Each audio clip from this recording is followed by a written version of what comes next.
కుటుంబం మీదకి వెళ్తున్నావు కదా, let me be very clear. మా నాన్నగారు ఒక రిటైర్డ్ ఐఏఎస్ ఆఫీసర్, ఒక బ్యూరోక్రేట్, 32 సంవత్సరాల కెరియర్లో ఒక్క మచ్చ కూడా లేని ఆఫీసర్. ఆయనకి నాకు అభిప్రాయ భేదాలు ఉండొచ్చు, కానీ ఆయన క్యారెక్టర్ నువ్వు కాదు కదా, నేను కూడా క్వశ్చన్ చేయలేను. ఇంకా తమ్ముడు అంటావా, ఏదో మానభంగం చేశాడని చెప్తాను, డైరెక్ట్ గా మనం పదాలు మాడుకుందాం. మానభంగం చేశాడా? నువ్వు ఒక 14 సంవత్సరాలు పిల్లని చేసావు కదా, దాన్ని మానభంగం అంటారు. దాన్ని మాట్లాడదాం, అది కూడా వస్తుంది. ఆ పాక్సో ఎలా వర్తిస్తుంది అదంతా రాబోయే వీడియోలో మనం మాడదాం క్లీన్ గా. ఇక నువ్వు ఆగవు, నేను ఆగను కదా.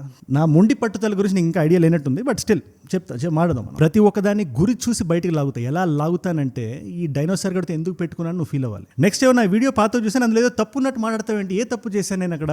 జనాలు ఏమైనా టెలిగ్రామ్లో తీసుకెళ్ళానా? వేరే వాళ్ళ డబ్బులు ఏదైనా ఇచ్చానా? నా డబ్బులు, నేను కష్టపడి సంపాదించిన డబ్బుల్ని అవసరానికి 500 1000 రూపాయలు అడిగితే ఒక 5-6కి ఇచ్చా. ఆ రీల్స్ లో నేను 500 రూపాయలు ఇచ్చాయని చెప్పి అది వైరల్ వెళ్ళలేదు. అవి అందులో నేను చెప్పిన ధర్మం ఉంటుంది కదా, అది ఎలాంటి టాపిక్లో అయినా. నువ్వు చెప్పిన కాండమ్ టాపిక్లో కూడా నీకు కాండమ్ కొనుక్కునే డబ్బులు లేనప్పుడు నీకు ఆ కార్యాన్ని చేసే అధికారం ఉండదని చెప్పాను నేను. ఆ నీతి వల్ల అది వైరల్ వెళ్ళింది. అక్కడ నేను చేసిన తప్పు కాదు, నీకు అది అర్థం కాకపోవచ్చు. నువ్వు స్కూల్కి వెళ్ళావో లేదో నాకు తెలియదు. అది